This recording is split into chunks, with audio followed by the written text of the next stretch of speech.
السلام عليكم ورحمه الله، كي دايرين؟ لاباس عليكم؟ كنتمنى تكونوا بخير وعلى خير وانتم كتشوفوا هذا الفيديو. مرحبا بكم معايا. اليوم ان شاء الله غادي نحضروا هذا العصير اللي داير ضجه في مواقع التواصل وفعلا كيستحق تجربه.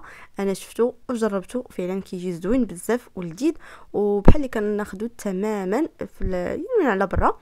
كيجي لذيذ بزاف وحتى المكونات بسيطه، ساهل ودغيا كيوجد. غادي نخليكم مع المقادير وطريقه التحضير. هنا اول حاجه عندي جوج ديال الليمونات. هاد الطريقه كتطبق على الليمون وكذلك على الحامض، يعني ديروه بالبرتقال اولا بالحامض. حتى بالحامض كيجي زوين. هنايا خديت جوج ليمونات، حكيتهم، خديت القشره ديالهم، ضفت معاها كاس ديال السكر حبيبات، وواحد ياغورت ديال البنان اولا الفاني اللي بغيتو.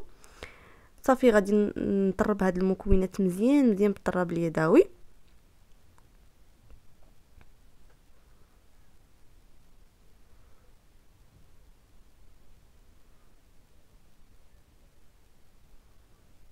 كنطربو مزيان ومن بعد كنردو هاد المكونات للخلاط.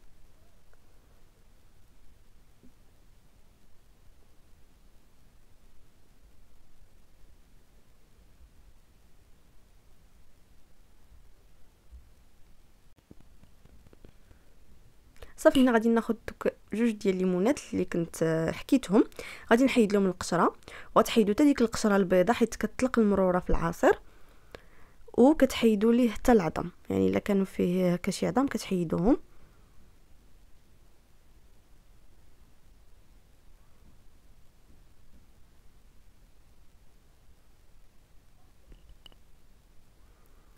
صافي كنقطعوه هكا وتنديروه كذلك كنزيدو على داك الخليط.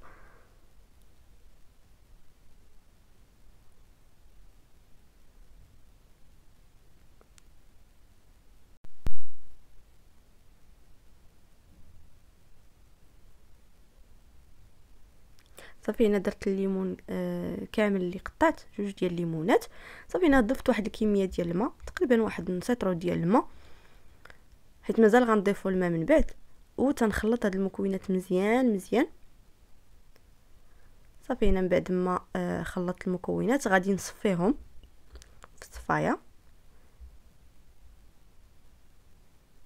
باش كنحيدو داك التخت كامل.